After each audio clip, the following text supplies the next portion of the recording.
Paulo oferece arte, cultura e, por seu estilo de vida, pode ser comparada com qualquer metrópole europeia. O que mais a distingue, porém, é ser o símbolo da pujança e do progresso de um país jovem e dinâmico.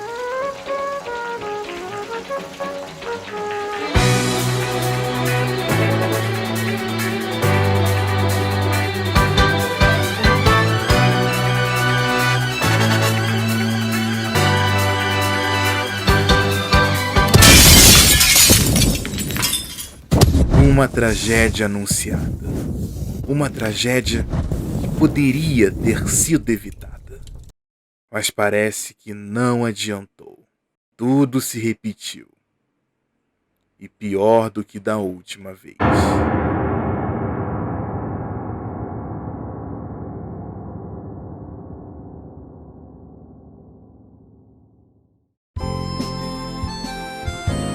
Em 1969. Com o objetivo de dar um tom mais moderno ao centro de São Paulo, é iniciada a construção do edifício pela Joelma Sociedade Anônima, empresa que deu nome ao prédio. Na época, dizia-se que ele estava dotado do mais moderno sistema de incêndios. Os primeiros andares seriam destinados à guarda de registros e documentos. Entre o primeiro e o 10º andar, ficariam os estacionamentos. E do 11º ao 25º, os escritórios. Sua inauguração aconteceu em 1971. São Paulo, a cidade dos sonhos, das esperanças. A super cidade.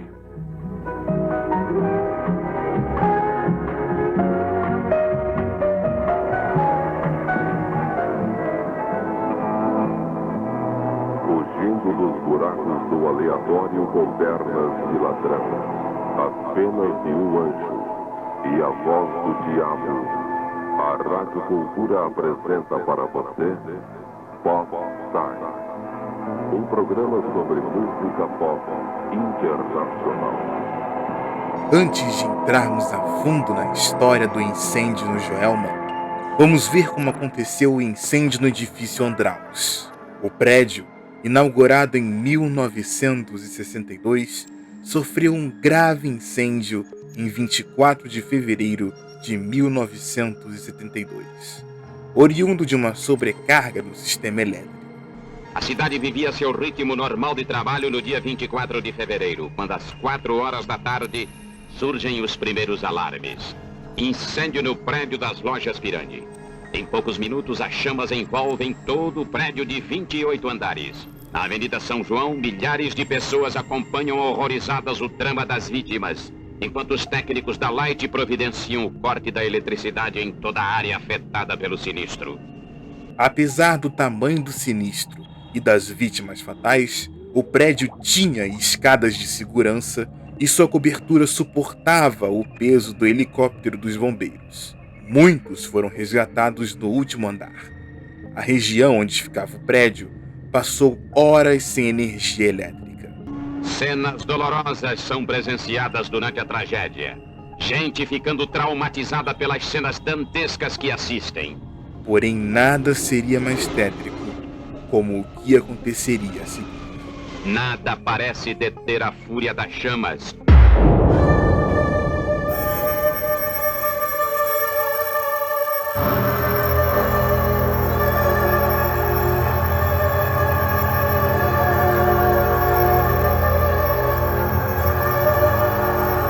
Manhã de sexta-feira, dia 1º de fevereiro de 1974. O edifício Joelma, na capital paulista, é envolvido pelas chamas, resultando num espetáculo dantesco de proporções inusitadas. Enquanto eu for vivo, eu não me esquecerei. O edifício Joelma estava pegando fogo. Na aproximação, a gente já sentia a tensão, o clima no ar. Eu, acompanhado de uma repórter também aqui do jornal, a gente conseguiu entrar num prédio ao lado do Joelma. Daí, por volta de 5h30, chegou o primeiro socorrista no topo do Joelma. Ele conseguiu chegar no topo do Joelma mesmo. Sexta-feira, 1º de fevereiro de 1974. Um dia que poderia ser como outro qualquer. Até às 8h45 da manhã. Um curto-circuito em um aparelho de ar-condicionado no 12º andar deu início ao incêndio que rapidamente se espalhou. Consequência pelo prédio ser composto por materiais altamente inflamáveis.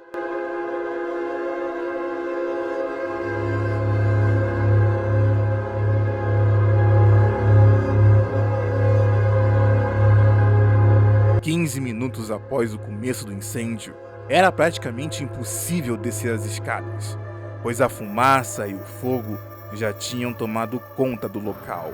Os elevadores também deixaram de funcionar quando as chamas provocaram uma pane no sistema elétrico. A operação mobilizou aproximadamente 1.500 profissionais. Participaram da operação 39 viaturas do Corpo de Bombeiros, diversas viaturas policiais e ambulâncias e 14 helicópteros.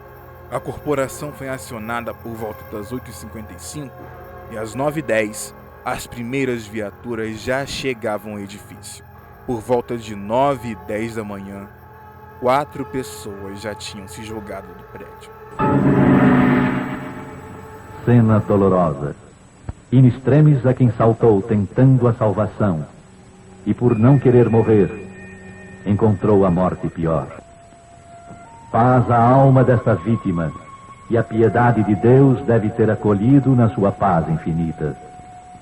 Com 30 anos na época, seu Hiroshi relembra dos momentos quando o fogo tomou conta do prédio. Ficamos mais ou menos 4 a 5 horas ali, olhando lá de cima, toda a movimentação, porque o fogo foi subindo dos andares, foi queimando e tal. Está pegando fogo. Ao ouvir aquilo, o andar ficou um pânico, ficou um caos. Corremos então para o lugar mais adequado naquele momento, que era o banheiro. E por sorte já tinha cortina. Descemos as cortinas e o pessoal começaram a descer pelas cortinas e chegarem à corda onde estava, que ligava a escada marrom sobreviveu. 191 pessoas não tiveram o mesmo destino. Eu encontrei num dos andares lá no banheiro 6 moças deitadas no chão, mãos dadas. Uma da ponta estava com um terço na mão, no peito, então todas mortas. Aquilo me marcou bastante também. Como tudo marca, né? Por volta de 9h20, os bombeiros resgatam a primeira sobrevivente. Durante esse período, mais 4 pessoas já tinham ido de encontro à morte. O prédio começa a cair. O número de pessoas despencando do prédio não para de aumentar. A cada minuto que passa, as pessoas, desesperadas, não veem outra maneira de fugir a não ser saltando do prédio. Eu dei uma subida no terraço da Câmara Municipal e alguns helicópteros estavam deixando vítimas ali, os que podiam. Os que não podiam já levavam direto para o hospital.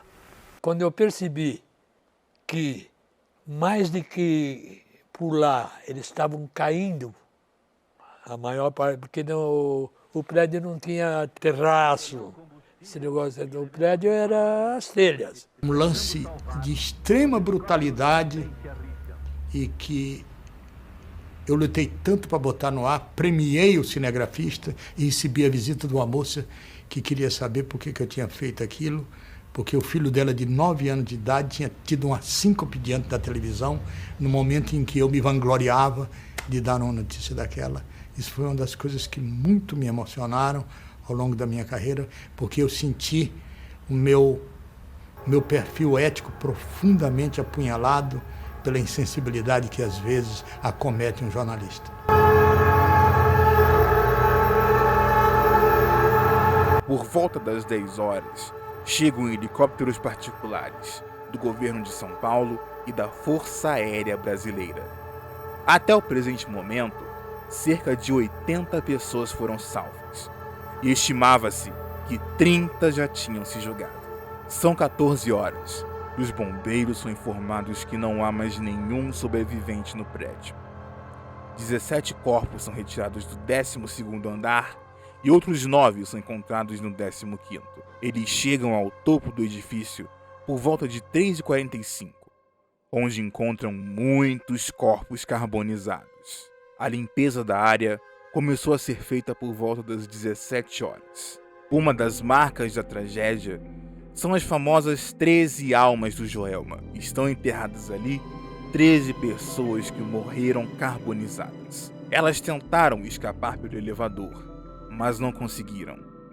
Elas nunca foram identificadas. O enterro dessas almas estava lotado de gente, não de familiares, mas sim curiosos. Alguns anos depois, as pessoas relatavam que ouviam gritos no cemitério. A solução para acalmar essas almas era jogar água em cima dos túmulos. Os gritos eram de dor e do calor do incêndio. As 13 almas também são responsáveis por muitos e muitos milagres. Vocês estão observando que em cada túmulo existe um copo d'água. Todos os dias, pessoas que acreditam nos milagres, nos pedidos, vêm até aqui. Essas são as vítimas, as 13 do Joelma. Pessoas que há quase 40 anos atrás perderam suas vidas.